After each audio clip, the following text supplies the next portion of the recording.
بارک الله فیکم. پیامبر صلی الله علیه و سلم در مسئله قسم خوردن به ما تعلیمات دادند، منهج رو تعلیم دادند و بیان کردند و گفتند من اراد ان یحلف فلیحلف بالله.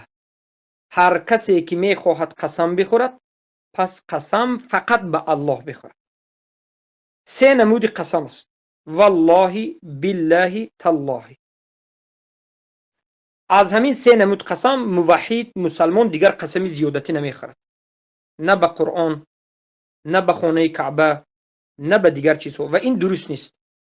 اما اگر یک کسی بیاد بگوید که قسم به قرآن گوید، آیا یک بار کافر می شود یا نمی شود، این مسئله دیگر است. زیرا که اگر قسم به قرآن گوید به خاطر بزرگ شماریدن قرآن و غیره، این را گناه کبیره میگن.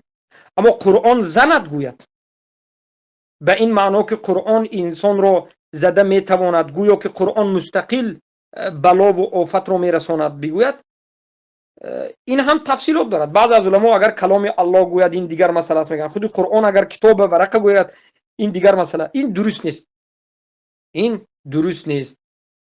پیامبر صلی الله علیه و سلم در حدیث روایت شده است که میگن من حلف لغیر الله فقد اشرک. هر کسی که به غیر الله قسم بخورد شرک را انجام داده است. از همین جهت از این نمود قسم هایی که پیامبر صلی الله علیه و سلم تعلیم ندادند و شما رو از این راه ها باز داشتند دور باشید. بارک الله فیکم. حتی یکی از صحابگان در زمان پیامبر صلی الله علیه و سلم، سعد ابن ابی وقاص، قسم میخورد بلات و عزا. صحابگان میگن که ما نراک الا قد کفرت، ما تو رو جز همین نمیبینیم که کافر شدی. اذهب الى النبی، به نزد پیامبر رو. به نزد پیامبر وقتی که میبرن، پیامبر میگن که قل لا اله الا الله ثلاثا، لا اله الا الله محمد رسول الله را سه بار میگوین و سه بار اعوذ بالله من الشیطان الرجیم میگن. تجدید ایمان میکنن. مسئله قسم مسئله خیلی خطرناک است. بارک الله فیکم. جزاک الله خیر. آخرین سوال شیخ جان، قطعی یک بحث با یک برادر بود.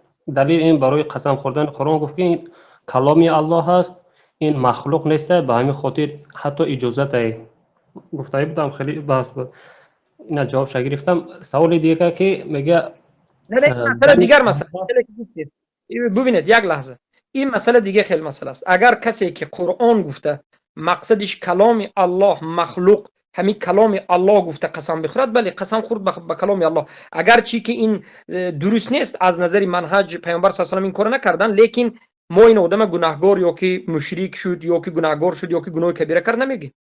این کلام الله صفت الله است، قرآن کلام الله صفت الله است.